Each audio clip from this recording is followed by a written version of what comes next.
Nakatikim na ba kayo or nakakita na ba kayo ng ganitong klaseng saging? Hindi nga ito madalas makita sa palengke at bihirang-bihira din ang nakakaalam sa ganitong klaseng saging. Kaya naman, hayaan nyo akong ipakilala kung anong saging na ito at tuturuan ko din kayo kung anong klaseng luto yung ginagawa namin ito sa probinsya. Ganito nga lang yung itsura niya, sobrang maliliit lang. Sa amin, hindi ito pinapahinog dahil hindi maganda yung lasa niya dahil sobrang asim kapag siya ay nahinog. Sobrang liit ng size niya, ganyan lang. At yung iba naman ay lumalaki din ng medyo bahagya lang pero maliit pa rin siya. Ang tawag nga pala nito sa amin ay saksik. Kahawig siya ng senyorita pero hindi po siya senyorita. At kapag nahinog siya ay maasim.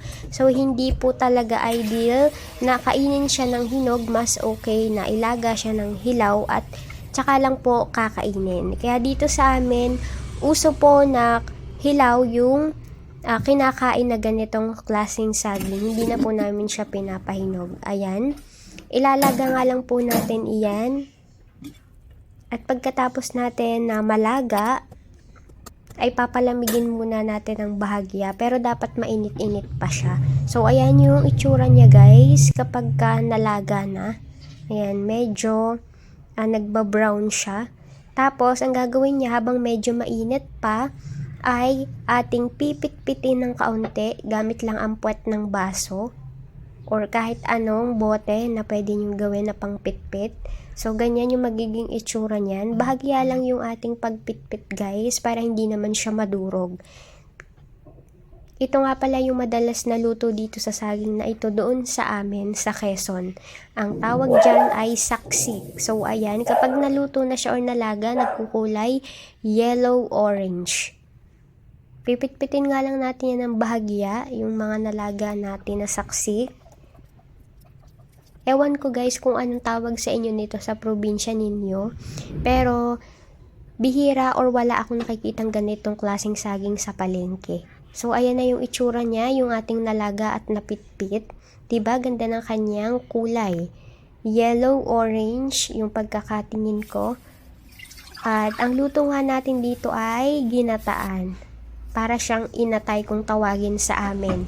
Nilagay nga lang natin yung pangalawang gata, tapos naglagay tayo ng brown sugar. At pagkatunaw ng brown sugar ay naglagay tayo ng butter. Pwede namang hindi nyo nilagyan ng butter, pero mas malinamnam kapag merong ganon. At nilagay na nga natin yung pangunang gata, na kung tawagin naman sa amin ay lipotok. At ayan, sinunod na nga natin yung ating saging na napitpit kanina, yung saksik. At naglagay din tayo ng 1/4 na condensed milk. Yun nga palang nilagay ko dito na brown sugar ay 3/4 na brown sugar. At hahayaan lang natin yung kumulo para maluto yung ating nilagay na gata. O diba? Ganyan yung itsura niya guys. Nakakatakam. Nilalaway na tuloy ulit ako. Ito nga palang saging na ito ay pinadala lang sa amin. Ayan, kaya nakatikim ulit kami. Alam ko sa ibang probinsya ay meron din ganitong klaseng saging. Pero siguro iba lang yung katawagan. At ayan, malapit nang maluto ang ating ginataang saksik or inatay yung tawag sa amin. At ayan na. Pakukuluan lang natin ng kaunti pa. Nakatikim na ba kayo ng ganitong luto guys? So, sa mga taga Quezon dyan, alam nyo itong luto na ganito. At ayan, titikman na nga natin. Nilagyan ko na lang ng pot holder yung ating mangkok dahil medyo mainit pa siya. Masarap siyang kainin guys kapag medyo mainit-init pa. Ayan yung itsura niya.